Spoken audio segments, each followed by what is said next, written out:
Welcome. Today, in this episode of the podcast, we will talk about good organizations. That is the topic that you stand for, but it's also the website, the name of the website you're building and the community that you're building. So tell us a bit more about why you're setting up good organizations. Let's start by Antoinette. Oh, I have to start. Okay. Yes. So you're getting the more academic account first, because when I was preparing for the next interview, it reminded me where it all started with me. And that's quite a long time ago. That were two guys, Goshal and Moran, and they wrote a paper. It was called Why Management Science is Bad for Practice. And when I read it, I wasn't sure that I would 25 years later unpack it and say, oh, they were really, really right.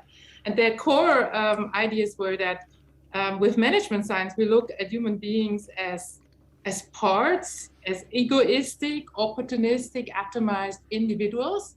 And because they are like that, what we're doing in companies and should be doing as well, at least that's what science says, we should work with incentives, with sanctions, and with rules.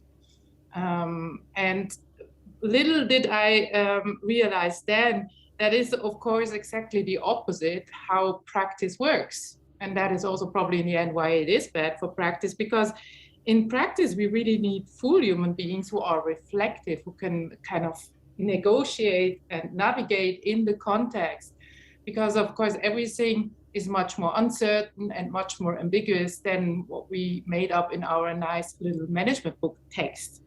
And we also need people who are morally sensitized. And people are, by the way, people are not just egoistic and self-interested opportunists. So in reality, what we need exactly practitioners who can navigate here. And these practitioners we're never going to get with these bad practices. We shouldn't categorize humans. We shouldn't treat them as means, but we should take them much more seriously and enable them to grow into this role to be a good practitioner. So that's where I came from. It's probably a very dry way to put it. And Otti is probably giving a much more soul-driven view now, but this is where I come from and where I really started to say, well, how can we do differently? And of course, I cannot do that on my own because this is about management practice. And that's why I teamed up with somebody who is a management practitioner. I'm coming back to you, Otti. I see a lot of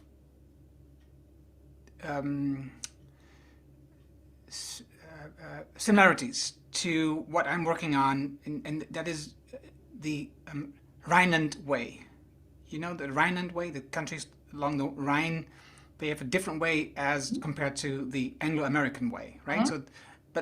And the things that you're describing is like the Anglo-American way is more about command, control, communication, right? So you give them orders, you check what they do, and you communicate what they need to get done. So, and then you adjust the spreadsheet so that you make sure that you drain everything out and everything goes into the profit to the shareholders. That's the whole point. Need more profit for shareholders. But the the Rhineland way is more about long term. So not quarterly numbers are important, but long term is important. It's more about the society. And there is like 6 change visions that we have on this topic. And one of them is what you just described, going from human resources to human doing, right? Mm-hmm. So it's not a resource, a human, right? It's a being, and he wants to do or she wants to do things, and we can facilitate that. So Otti, why did you start this? Why did you join Antoinette?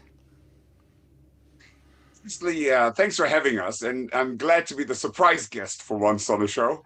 And interesting what you say about Rhineland, because I think there are also, and Antoinette knows this, in modern days, a few negative examples. If we think about what, especially the public governance in cities like Bonn and Cologne concocted over the last decades.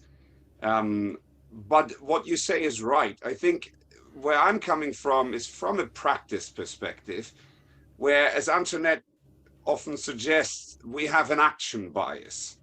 So we're rushing into action very easily. And I'm in lots of conversations about methodologies. right? Agile or sociocracy or the higher model or who knows what, right? We're full of management fads, so to speak, and attempts to improve what we're doing. And what is often absent is that ability to take a step back, right? In coaching, that is often called being on the balcony and distance yourself not only from what you're doing, but from how you're thinking. So that inquiry into your own epistemology, as it's said. And that leads you to questions that cannot be answered by management science. And as I think what Antoinette alluded to, right? That's actually a philosophical question, a normative question as to why are we here, right? It's good that we are improving continuously on what we're doing, but why are we doing what we're doing in the first place? And where are we going? And how can we avoid becoming better and better at getting worse and worse in the context of how this planet is evolving? And this is where I often feel, and hence why we went on this journey, we need to be very careful to understand whether there's a linkage between what we believe in and why we're here and how we organize, between morality and management or philosophy and business, right? So the questions that science cannot answer. Science is by its nature descriptive.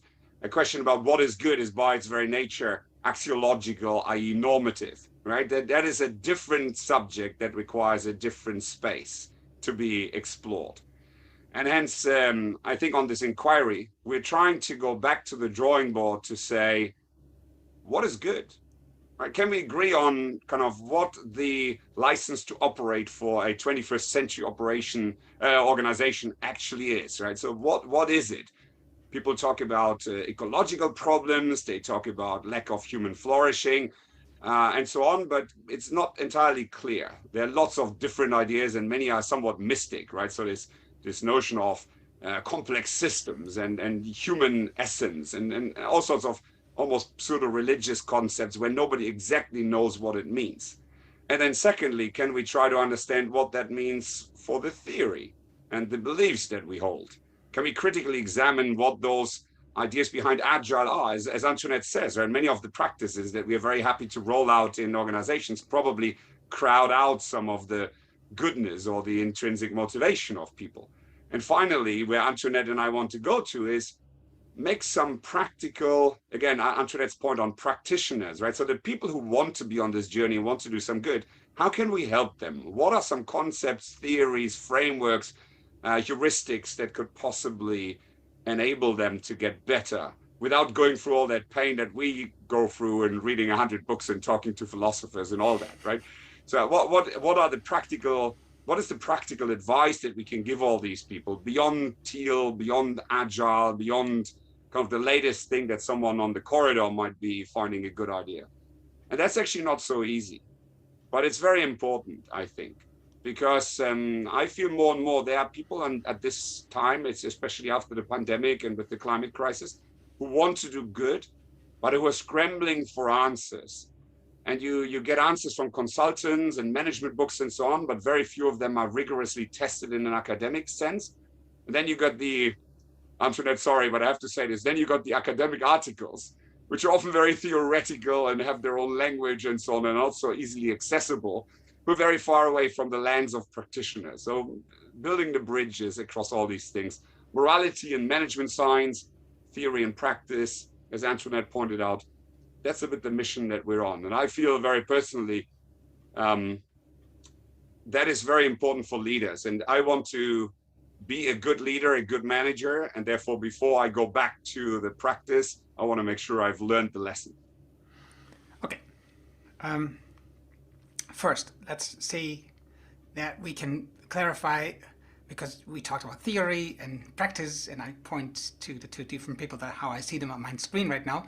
But I know what you do, but people who are listening probably don't know what you do. So Antoinette, what is it that you are so theoretical? What do you do for your job? What do you do for a living? For living, I'm a professor in, unfortunately, human resource management, although I would rather call it enabling resource for humans at the University of St. Gallen, and I'm a trust researcher for 25 years now. Okay, and Otti, what do you do? Antoinette is very modest. I would like to add a thing. So Antoinette, I think, is one of the few professors who I've seen who is a, how do you call it, Antoinette? Not an action provider. What is it? Someone who actually engages with practitioners and is trying to make engaged scholar. You mean? Okay. Engaged scholarship, and that's something quite unique. And secondly, Antoinette is one of the top 40 HR thinkers nominated in German-speaking countries. So there's a lot of pedigree behind Antoinette that I would like to kind of just make sure gets heard. I'm coming from a management career. I started in startups. I went into non-profit for a while during university, and then into consulting, and then into large enterprises in telecoms, in pharmaceuticals, and in banking, most recently as the Chief Operating Officer and Chief Transformation Officer for a global part of ING. And in a nutshell, what I've been dealing with is global transformation, global business transformation, so €1 billion plus a year type, nasty, big transformations. So you've worked like for 100 years already. It feels like that, but I'm glad you picked it up. I mean, I'm almost 50 now, but the last 30 years went by in a whiz. I was invited by Accenture and the Brightline Institute, which is a sibling of the PMI, the Project Management Institute, very focused on business transformation, to participate in a survey this week about chief transformation officers. And they were asking me kind of, what school do you come from? So what's the typical pathway to become one of these animals of chief transformation officers? And I said, I really don't know. It sounds like I've done a little bit of everything. And then, of course, you make out of the vice a virtue. And my suggestion was that in order to enable transformation, you have to become a bridge builder. And that bridge building, I think, happens at multiple levels between strategy, so the long-term thinking, 3 to 5 to 10 years out, investment plans and business cases and so on, to the operational detail. So that is one axis. And the other is between the internal world of the organization and the external world of the customers, the ecosystem, etc.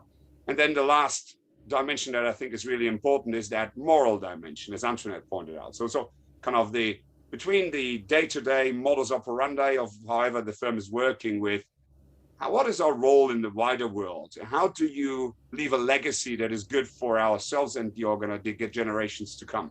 And I think if you want to be truly transformational, you have to have all these axes in mind. Otherwise, you might be motivational, but it's not the same as transformational, which works at a different level. And I think final point, Ben Zander, who I admire, is the 86 or so year old chief conductor of the Boston Philharmonic Orchestra. He tried to explain the difference, and pardon me, the metaphor is not really probably that easy, but he said motivation is when you're standing by when someone is giving birth. And you're saying, yes, another push, you can do it, right? So you motivate. Apologies for the analogy, but he chose it. And transformation is something very different. You could also think about like the typical sales conference, right? Where you go, yes, we're going to beat them. So transformation is, you hear a story, a metaphor, a song, a poem, an analogy, whatever, and 5 days later on your way home, it suddenly makes click. And you never see the world in the same way again. And that is transformation for me. That is enabling the system to go to a higher level of energy. And that's really, I think, what we're talking about. Mm-hmm. And that, in the end, that requires practice, right? So I'm going to give you the difficult questions, Antoinette. What does good mean for you? That is indeed the difficult question. For me personally, it has a lot to do with a humanistic stance. It has a lot to do with trying to be the best version in my profession I can be. So I'm really asking often myself, what would a good professor do? Although sometimes also believe we don't have enough good professors, but that's another way how I would define good. And since we have started, of course, that quest, I also start to think about what at the end of the life would mean a good life, and how can I become the person that at the end of the life I can say I have led a good life. That's on my personal level, how I would define it. We will see it's a little bit different if you look at the organizational level. Okay, shoot for the organizational level. Okay, or maybe you can also give the difficult questions to Otti, but No, I want you. At the organizational level, we at present believe that it manifests on 3 levels, if you want to see it this way. It has first to do with organizations really trying to become honorable organizations again. Here we are, maybe a little bit with the Iranian model, because of course the honorable merchant is something which were Hanseatic towns. So it's very much a European model. It's about the organization really trying to contribute to the good of society, to the common good, with its goods, its services, with profit merely being a means in order to enable that goodness. So that's one important aspect. A further important aspect is that it also enables the good life within the organization. So that means that it enables individuals to grow together, to have a mutual development, to also develop that practice we were talking about, a good practice where you really find out what are the internal goods of this practice. And finally, it's also on a third plane, it should be a trustee for individual growth, for enabling people to be more reflective, for becoming, to develop their personality.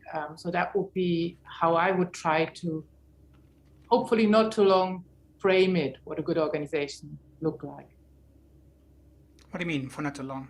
Yeah, I hope I wasn't too wordy. Oh, no. What is for you a good example, Otti, of an organization that does look like this? I want to go one step back, because I think this is where Antoinette and I went on this journey and had to do a little bit of understanding of, when we talk about goodness and morality and ethics in general, kind of what are even the categories? And frankly, me as a kind of a business leader for decades, I think I had never been exposed to any such learning ever, right? So your question, Erno, in terms of, so what is good? I think A, it's a question that not many people ask. And secondly, when they ask that question, and I think there are more and more people who ask that question. I want to also be fair, who are not necessarily defining good as profit. But when they ask that question, I often felt, or certainly I felt myself, I didn't have the tools to even understand the territory of that question. And I want to throw in one tidbit that might be useful for our listeners, for your listeners here. So when you talk about ethics, there's what is called the 3 grand theories of ethics. And they're called utilitarianism, deontology, and what Antoinette and I are mostly focused on, which is virtue ethics. There's another one which is called contractualism, but I'll leave that a little bit aside. Those 3 theories try to answer your question on what good is. And actually, it's strikingly important and interesting how they come to different results. The first one, utilitarianism, is of course what Adam Smith proposed and Bentham, and what neoliberal capitalism is mainly based on, which is an action is good if the outcome is good. And what that means is kind of if the benefits are more than the costs, right? So you do like a business case, it's good. So if you kind of pollute a little, but you're also producing some positive benefits for your customers, you can kind of trade off the consequences. And if it's net positive, you're good. Go ahead, right? So that would be one. And very often that's what we do in organizations. The second is what is called deontology. And that goes back to a Kantian kind of logic, which is very simple. It's what your parents kind of do when you're 12 years old. And they say, you're back home at 9, aren't you? Right? And that isn't a question, that's a rule. So the action that you as a child undertake becomes good if you follow the rules by the lawgiver. In that case, the lawgiver are the parents, right? So the theory number 2 is, as long as you do what people tell you, or what the rules are, what the laws are, you're good. And that very often leads to a compliance logic. So what people do is they follow minimum standards. Right? In banking, I was just ticking, well, now I don't want to exaggerate. Many people very often found themselves in a situation where they were incentivized, as Antoinette says, just to tick the boxes. Right? So whatever anti-money laundering regulation came with 1,000 boxes, and then you're just there ticking all the boxes. What it does, it very often crowds out your predisposition to act ethically by your very nature, because you're just saying, oh, clearly nobody asked me what I want, I just tick these boxes. So that's deontology, or following the rules. And the third is under Aristotelian theory, which says the action becomes good if the actor is good.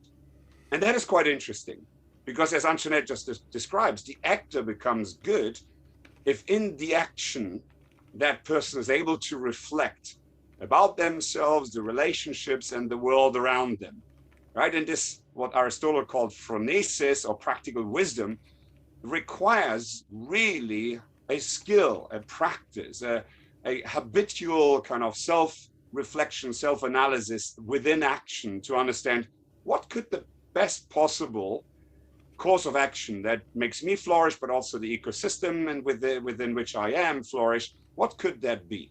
And I find that a lot more compelling, also because it's not, I think, rule-based, like you said, Erno, command and control. I think when the environment gets really complex, has a lot of disadvantages. Whereas on the other hand, this logic, this Aristotelian logic, requires a lot of agency.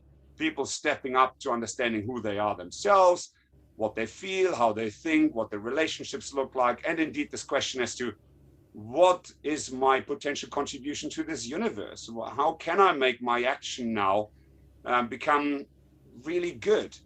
And it's interesting that Aristotle uses the word good and beautiful very often together, because there is an idea that good is aesthetic. You can see a good action because it sparks something, right? You can when someone does something good, you can actually see it, you can feel it, you can sense it. So there's more than just the rational calculus of benefits minus risks or costs or following the rules. There's something beautiful which unfolds in the moment and you can sense it, right? And that is a little bit what we're trying to get close to. And so just to give people the territory, utilitarianism, deontology/rules, and then this idea of virtue ethics. So someone has to become virtuous, really put some effort in day by day, minute by minute, trying to become that good person that Antoinette describes. Is that helpful?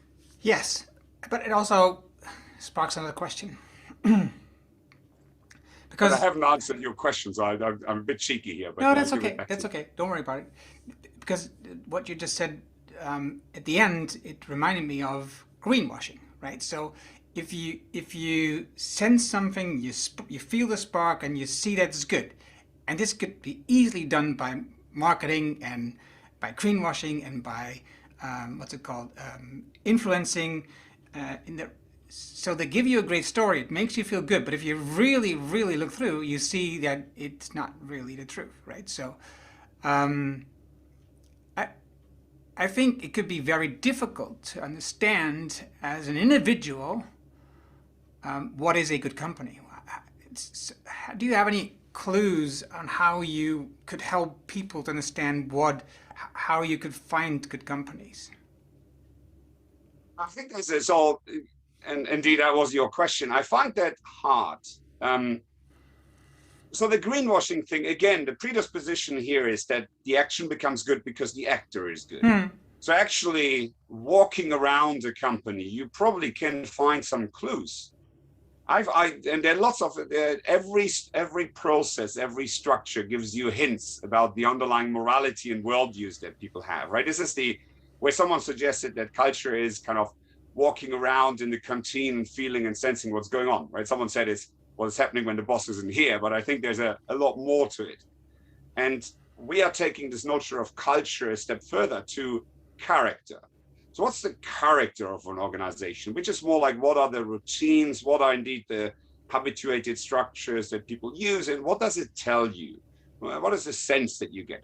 But of course, that kind of presupposes that you can actually see the organization unfold in action, as opposed to just looking at a ranking or some sort of KPIs or an ESG checklist, right? And again, ESG checklists, apart from being in the deontological camp, so to speak, it's a self-assessment on binary scores, right? And one of the companies that Antoinette likes a lot is Southwest Airlines, which is probably kind of, or at least touted as one of the most employee-friendly airlines and companies in the world. And I'm pretty sure that they would score the same on employee ESG friendliness as Amazon, which I think is probably, based on what we're hearing, one of the worst, right? Just because it's binary, it's self-assessment, and therefore, again, predisposes that people make judgment based on very different mindsets and beliefs.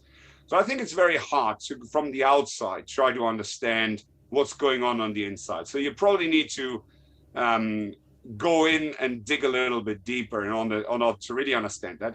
And by the way, because of course we want to unearth some good companies as part of our research, we are struggling with exactly that question.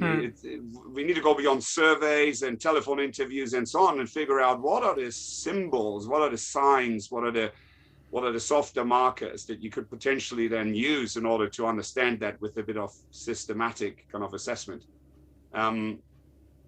But yeah, I would probably go by combination. I would look at, what do people say on the inside? What feeling do I get when I look at them and talk to the people or walk around inside the company if I have the opportunity? I would also look at outcomes. I wouldn't exclude that completely, right? So if a company is deteriorating the environment and proud of it, or like you said, kind of holds up the profit logic in all cases, then yeah, I think that's a very hard sign that it reflects their beliefs. And I guess if someone still suggests that profit and shareholder primate should rule in 2021, I don't know what they're smoking. I think also because people don't, final point, people don't go back and understand what profit is. Profit is uniquely the remuneration for the shareholders. It's when every single employee and every single customer have been accounted for as either revenues or cost. What remains is profit. So it's only for the one stakeholder, that is the shareholder. And in what Colin Meyer calls an age of financialized capitalism, where the shareholders are very often pension funds or individuals that have no interest in understanding of the going concern of a firm, where the principal agency theory is turned around. The idea that those people own the company is frankly ridiculously absurd. Right? So I think that even the notion of profit by itself is clearly wrong. And if someone still makes a case for that, yeah, I probably would avoid that company a little bit. By the way, just to kind of quickly add to that, I had to smile because indeed I was looking with my PhD at the rankings they were looking at, and it was Amazon next to Southwest Airlines. So it's exactly the point. I mean, and in the end, I think that's what we need to do. We need to do some qualitative research where you would really walk around and understand how people are living, really, the practices. I think that is, you cannot avoid that. Maybe one thing I would add to what Otti has already said is you could, of course, have a look at their processes as well. So we have identified toxic processes from enabling processes. So if you find an organization which is still paying hilariously CEO pay, you have a pay differential of 400 to 1, for instance, if they're throwing around with a lot of bonuses, if they still work with rank and yank, if they are overly rigid, compliance-oriented, then you have a good idea that it's very difficult for individuals in that organization to behave in a moral way, or to behave in a good way, or live their good life. I think these are good indicators. It already gets a little bit more difficult if you look at the more enabling processes. So for instance, how do they select people is always something I find very important. Do they just look at categories and skills? Maybe even think that the smartest guy is always outside the company? Is that their main criterion, or do they really look for character and whether people are also kind of going to contribute to the organization and the internal community? So I think there are a number of concrete processes you could also have a look at. And there you already see it's much more about doing processes and just about the results. I think that's also something I just like to support. Otti was already saying that. I've been reading 2 books by Katrin Hartmann, the German research journalist, and she has written a book which is specifically about greenwashing, and she investigates a number of companies that right now they claim to be very good, between quotes, right? So like Unilever, for example, they are working their way up by buying Ben and Jerry's, and now by the vegetarian butcher, for example, in the Netherlands. And at the same time, they are enabling, not enabling processes, but enabling the deforestation of the in Indonesia because of palm oil. So if you read these books, you can see which companies are not good because they picture themselves to be good, but you see, and she's very aggressive and very good at that. But you can see where they are going wrong. And for example, yesterday the ABP, which is a Dutch pension funds for the governmental people, they withdraw all their funds from Shell.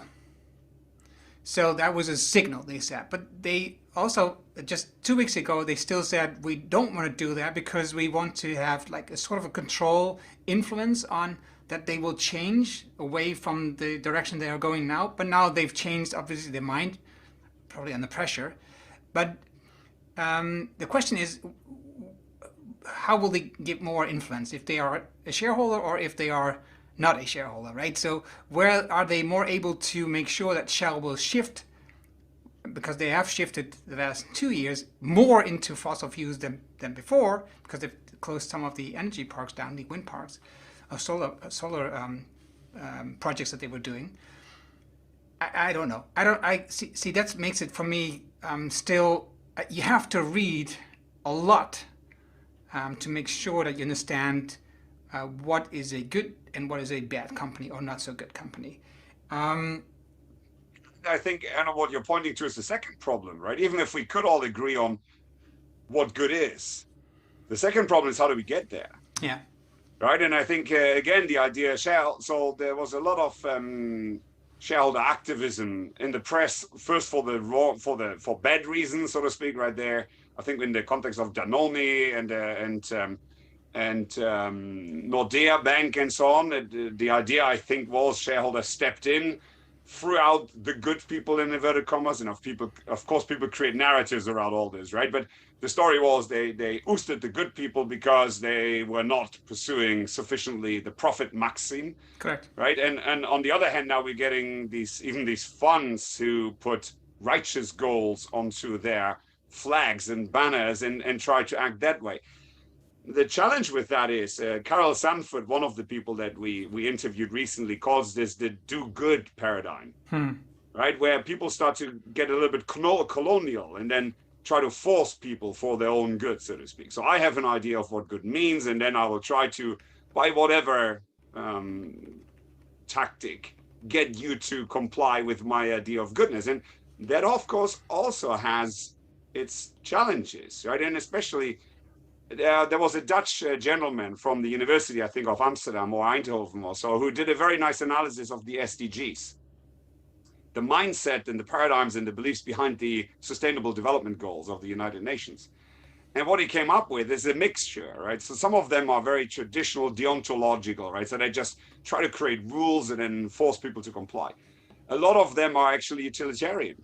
And it's kind of, let's create some sort of narrative that as long as we're staying below the 1%, yeah, we can probably, the 1 degree, right? The Paris goal, yeah. The world can probably survive. And you have to ask yourself, right, why is that a good goal? Why is not the right action to stop immediately, right? Exactly. With anything that could potentially deteriorate the planet, right? Based on that notion that we're not kind of inheriting the planet, our world, from our fathers. We're just lending it from our children, right? So in that context, if that is our mantra, we should immediately stop anything that makes this world worse, rather than come up with some sophisticated climate models and then claim, yeah, as long as it's kind of, and then you get how these technocrats, right? So this morning in the news, they said, well, if we're continuing in the context of COP20 or COP26 or whatever, right, if we're continuing, we're going to deteriorate by 2.7%. What the hell does that mean? Yeah. Right? This is just a distraction to say we're creating some sort of very sophisticated technocratic narratives that at the end allow you to continue a little longer with destructive action, right? And the truth is, we shouldn't do that. But to your point, how do you get people to jump on board with a story that is just about, guys, let's go back to sensing what goodness is, right? Let's ask ourselves in front of the mirror every bloody day, how can I become good? And let's not listen to all these bizarre narratives and stories that are going around, which try to convince me that I can just go on a little bit longer by not being good. And that's difficult. And I find it's, Antoinette and I have, in the book project that we're having, we're looking at individual leadership and individual development. We're also looking at how could you make societal transformation work? And frankly, Antoinette, I think I'm not overstating if I'm saying we're still a little bit clueless. We have a few ideas, but no one big idea as to how that could work. Okay, that's an interesting point, because I think you got a good point there, Otti, because what I see is similar. If I'm in my home, right? My office is in my home, and I'm reading all these books. I'm talking to people like you, and so I'm learning a lot about this quest, about this task that we are at, right? So my personal task is to reduce inequality in social and ecological sense, right? So that's my quest. I'm giving my life for it right now, and but that's me, right? So I can look in the mirror. I can say, this is what I'm going to do. I'm going to make sure that all my work is in that direction. But that's not my family, right? I'm not even looking outside my house. That's not my family. They don't read books. They don't follow. They get a little bit of what I do. They see, and I sometimes share something and hope they read it. But it's just minimal. So how do you, Antoinette, expect to, or how do you plan, is maybe a better word, to do this with your organization, good organizations? Even if you don't know, if you don't know, it's I think it's a clear answer, right? No, I think I let Otti explain how we want to build a community. I'm just kind of sharing a story how I try to bring that into education, because I mean, I'm fortunate enough to be a professor at the university, and we are of course trying to bring up the next management profession. So the first thing is already to see that management is a profession and should have its internal practices, which are always also about values. And of course, I'm also teaching PhDs. So it's also about the professional values and goods of being a researcher. And so I really try to bring that into our education by first speaking about values again, because usually we don't speak about values. Management science is fact-based and not value-based. So we pretend it has nothing to do with values. So that's the first thing. And the second thing is really like making people realize that being in a practice has a lot to do with this reflective part, to understand all the time what does it mean to be a good strategy practitioner, for instance. And you, of course, you cannot just talk about that. You have to make sure that people have inquiry methods for themselves, that they can get into dialogical inquiry to find out together with their tribe, so to say. It's not a tribe, it's a profession, how we want to see things in the world. So this is something which is quite tangible, which I can already do and have started, but I have to tell you, Erno, it's very, very difficult because my colleagues don't even understand what I want to do. Right. Even the good-hearted ones are, of course, all in a utilitarian view, and they tell me, well, but you know that science is value-free. So already starting that discussion is an interesting one. But that's education. Education is going to play a big role, but I think Otti might be able to explain you what we're trying to do also by community building and where we see some hope as well. Go. I think there's but I want to add on to what you just said, Antoinette. I think one, and I was very privileged to join one of Antoinette's sessions where she was trying to do exactly that. Bring people in academia to think about what's your value set, what's your paradigm when you do research, because it kind of contaminates, so to speak, if you're not careful, what you're seeing. So again, this holding your own epistemology, your way of thinking, your way of knowing object and looking at it and saying, oh, what are actually my beliefs, preconditions, and so on that make me see what I see? And that's, I think, one of the basic qualities we need to nurture. Otherwise, I don't think there can be any sustainable change in the world. But that's going to take long. And we are going against forces that are very powerful and very interested in keeping things as they are because they're benefiting from that, right? So I feel with you, Erno, on this, and I find it completely unacceptable that in this 2021, we're moving, at least in the worst cases, so to speak, and in the US in particular, we're moving towards this 99% economy, where 1% of the people have 99% of the assets. I mean, you must be bloody kidding, right? Even the people who are like on the fence with these arguments, right, who are not reading the 100 books, like you say, and who might not be so inclined to get into this philosophical discussion.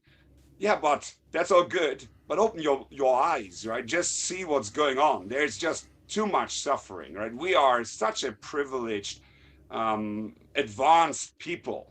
We cannot tolerate that such things are going on. It's just ridiculous. So let's also go back a little bit to around the table and discuss this, as Antoinette is saying. So dialogical process. In the meantime, however, one thing that I learned in coaching was that you can never be too far away from the mindset of the people that you're trying to coach. Right? If you are the kind of blue-eyed, starry world improvement thinker, and they're sitting in what Antoinette just described, this kind of more utilitarian neo-capitalistic view, you will have difficulty because it's very easy for them to kind of put you away and say, oh, you're one of those dreamers, you're far away from practice and so on. So you have to position yourself always a tiny little bit ahead, and you have to role model what it could be like. And you also have to be very careful. People need role models in what Antoinette just called the profession. I can never act as a role model for an academic. Academics need role models in their own profession. Yeah. I can act as a role model for a business person. I couldn't act as a role model for a politician. So I think we need to activate different role models in different areas. And they need to talk through their own personal lives and stories. Right? That's what kind of in the gospel, which arguably was one of the most compelling and successful marketing efforts, and pardon me, all those people who are religious, to frame it that way. It was very, very effective. Why? Because the disciples were giving testimony to what was possible, the beauty of actually putting the faith into action. And that's a little bit what we need. We need people who talk through their own personal testimony and lead the way, and maybe even create a little bit of shame, moral emotions in those people who are then looking at themselves and say, if they can do that, I could do that too. And very interesting here in this context, and Antoinette, correct me if I'm wrong, but we've seen some research where, believe it or not, if you wanted people in your household to become more ecological, as you just said, Erno, actually what you need to do is you need to talk to your neighbors. But there's sociological research out there that very clearly shows that the social proof is what makes you change your behavior. It's not you talking to the guys in the house.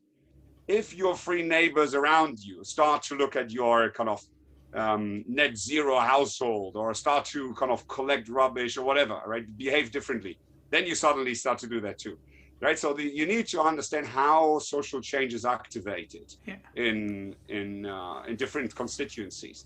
And to Antoinette's point, so we are trying to not just write a book, because who cares about another book on the shelf? Even if, as I said, we need to offer some tested heuristics for those people who want to engage. So there's also some value in offering a different theory that is clearly morally infused, but in a way that everybody understands it, and people can then pick the pieces that make sense for them. But at the same time, we want to create a dialogue with people across all the different ecosystems that we believe have influence, and that is practitioners, who experiment with stuff that is researchers who can test the many ideas that we are being exposed to by Harvard Business Review and other outlets every other day, right? The latest top 5 leadership kind of steps that you need to undertake to become good. And then there's even politicians, and that's something we will start out now to look at how politics can enable the contextual conditions, because it might very well be that for the time being we might need to price pollution into the market, right? And then we might need to create some rules that create regulations for disclosure, so people need to actually disclose some of the additional markers if they don't want to play ball, so that we can tax people who are still exploiting their employees, exploiting the environment, or doing other bad things, right? They should be taxed, right? And again, Shell, good example, right? So, and I love the Netherlands. I love the call in Den Haag who pushed this notion of responsibility for the society that is embedded in the Dutch code, so the Dutch law code, right? It's a wonderful element that I think embodies this. On the other hand, even the Netherlands are clearly exploiting international tax regimes to do very bad, right? And so there's no one example which is really strikingly good in this world that you could just put on the pedestal and say, do that. But maybe that's also not what we want, right? So, but we want to create this movement, this dialogue, this just holding the space for people like you and us to say, let's ask these questions. And maybe the questions are as important as the answers. Let's create space and time and dialogue and see what happens. Yeah, I love talking to, I'm especially always interested in entrepreneurs. You could look at all three, right? You could look at the citizens or consumers. You could look at the businesses and entrepreneurs, and you can look at the government, right? So, but for me, I love to talk to, or actually even, I forgot education, sorry. So, sorry, Antoinette.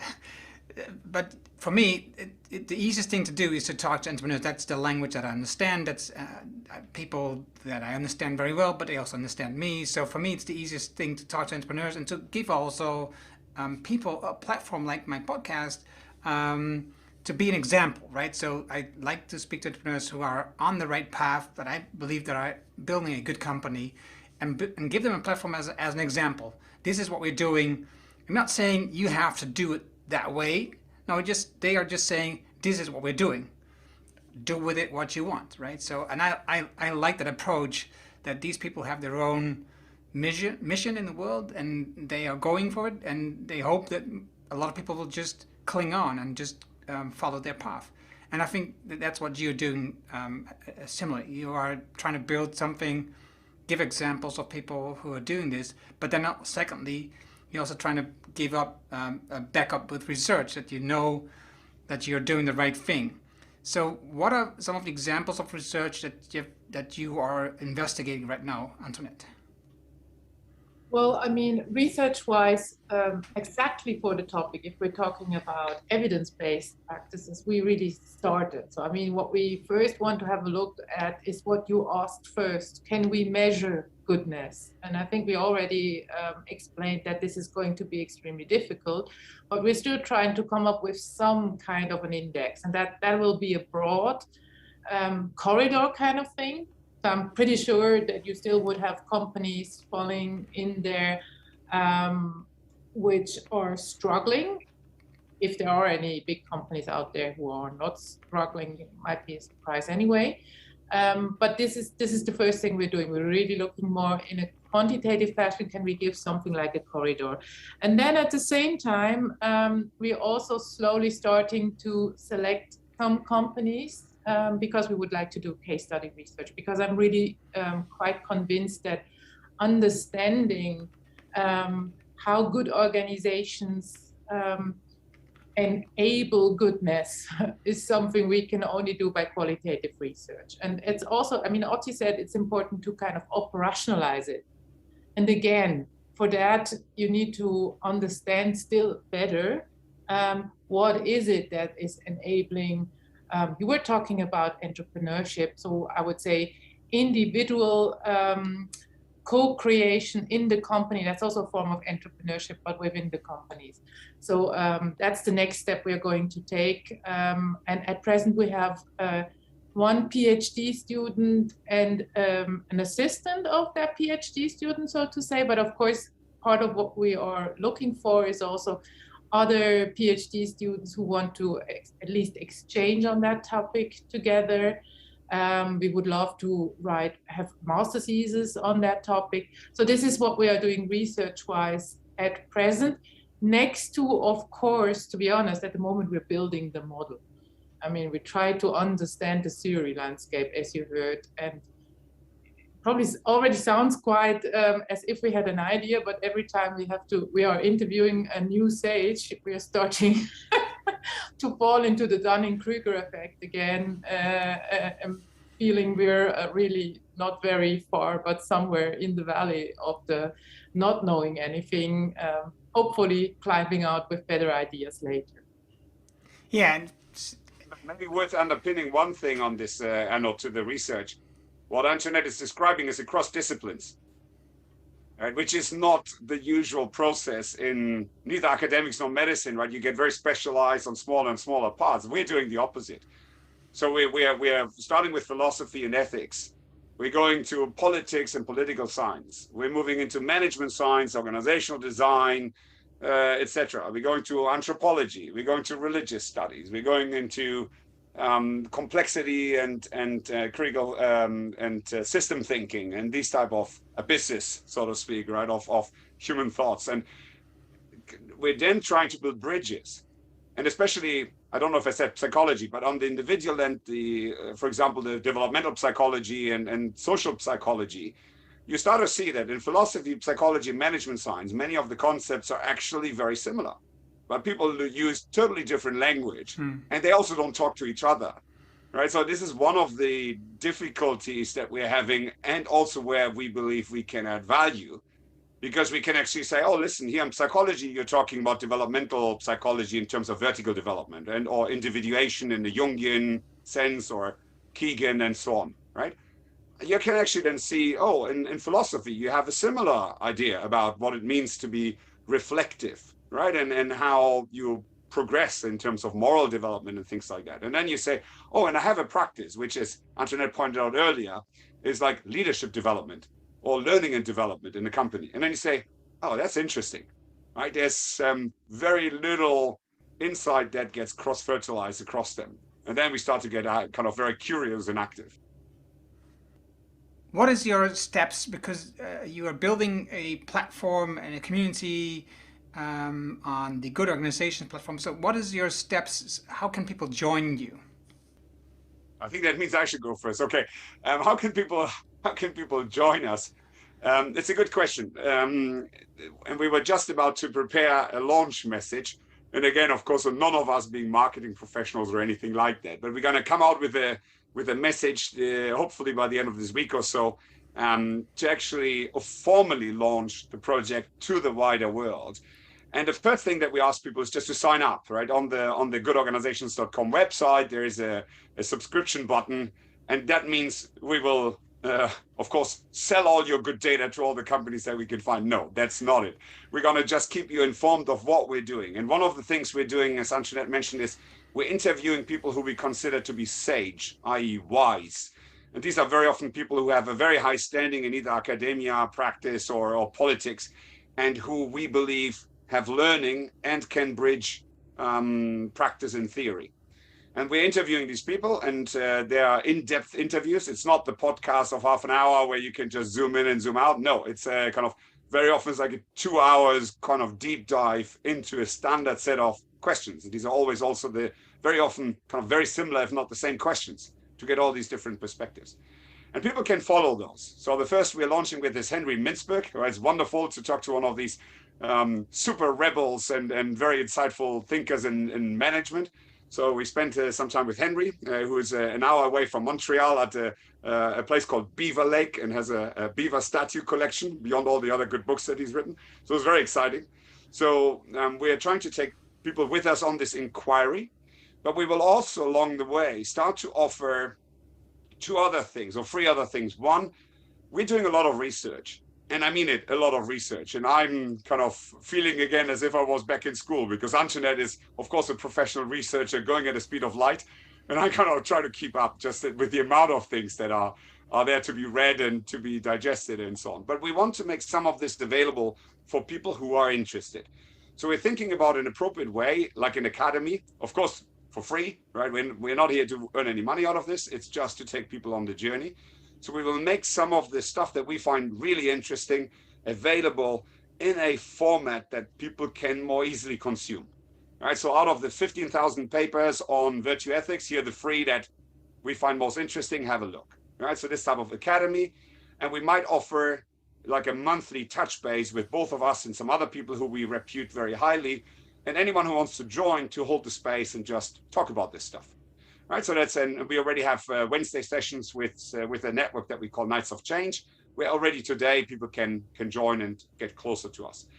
And then we will probably in the future host what we're calling salons for humanity. And again, it's going back to the tradition of European salons, which were happening in many of the capitals in Europe in the 19th and early 20th century, where thinkers across society would come together and again, hold the space for some of these important questions, ideally combining the people who came from like artists and academics and so on, but also practitioners, so you would have this cross-fertilization.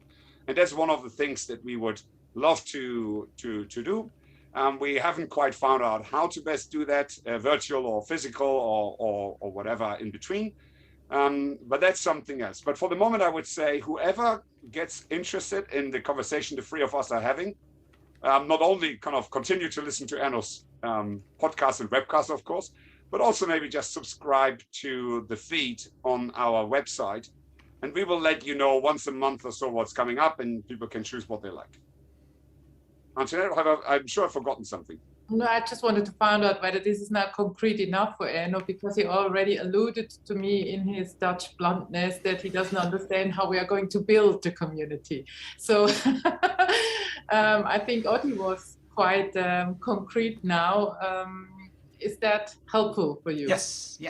I mean, what you forgot are the free thinkers. So that's another idea where we kind of were thinking, it's also interesting. You have a lot of people who are really able to think outside the box, who have very interesting things to contribute, who already are contributing, but again, typically not really talking to each other so often. And so what we want to do is also to enable and it shouldn't be boring panel discussions. So I'm just saying panel discussions now, but the format is going to be more interesting in the end. A little bit more like Hyde Park Corner without the lunatics, maybe. Saying that as a Swiss person, we can be blunt as well. There is more exchange between these people who have such a lot of things to contribute to our quest, and that they also learn and have others learning with them. That's another issue we want to bring in. This is open to the public because we want to have a lot of people discussing with us, but it's going to be something which is done by the free thinkers. So we kind of open the platform for them. The idea being there that we will engineer some specific conversations about kind of theories. So let's say maybe with someone like Dave Snowden on complexity theory, Nora Bateson, who has a slightly different view on complexity theory, and then we get Simon Weston, who is an expert in developmental psychology, and we engineer a conversation that transcends barriers and really tries to bring out new thinking or different perspectives, because what we want is agency. We want people to understand what the options are, how they can get hold of them, and how they can inquire into themselves and into all these different worldviews. Right, so it's not so much the content as such as the engagement with the content, what we call a liminal conversation. But one other thing that didn't know about the concreteness, and I think one thought that we have in terms of the world change, and Henry Mintzberg said a similar thing in our interview, we need to find ways to connect all the good people. Because guess what? There are many of these networks out there. And the last thing the world needs is an Antoinette and Otti network 1000+1, right? So yet another initiative that goes in there, right? Kind of, we already kind of Paul Pullman with his net positive, and then the UN Compact, and then Otto Sharma with his guy, and there are a lot of these. So one thing that we are really exploring, and I want to do a shout out to some of the networks like the Global Responsible Leadership Institute, and the Coaching Ourselves by Phil Nanier, and Natalia Blagoeva with her Women's Heart Network, and and to sustainocracy in the Netherlands and so on. So we want to create a platform where we can bring some of these existing initiatives and networks together and say, can we hold the space together? Can we enable everybody in their own way to build some scale, build some kind of even just feeling connected and not feeling so lonely out there? But can we create a community of people who are pursuing, based on similar values and worldviews, their different roles towards the aim that they have set for themselves, and help each other? Our friend Graham Boyd, the author of Rebuild, has called this a uni-one space, where we're creating across all the ones that exist a unity, right, an integration. But it's not a complete integration to say everybody has to do the same thing, or we're creating yet another SDG big program. No, we're creating a space where people co-elevate.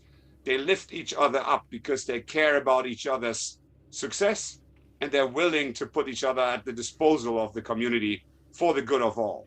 And this is a little bit the space that we're trying to engineer. So not yet another kind of people who are, and good organizations is by design a default. So we went to the dictionary, said, what are the words that nobody can contest with because they're so generic? We said, good organization sounds good. Right? It's not going to be the title of our book. It's not going to be something that we're going to get commercially interested in, because it's meant to be like a neutral ground for everybody who thinks organizations, we believe, are part of the solution. And yes, they should be good. We can agree on that. Come on board. It sounds to me, two words came to my mind, right? The Renaissance and starting a revolution.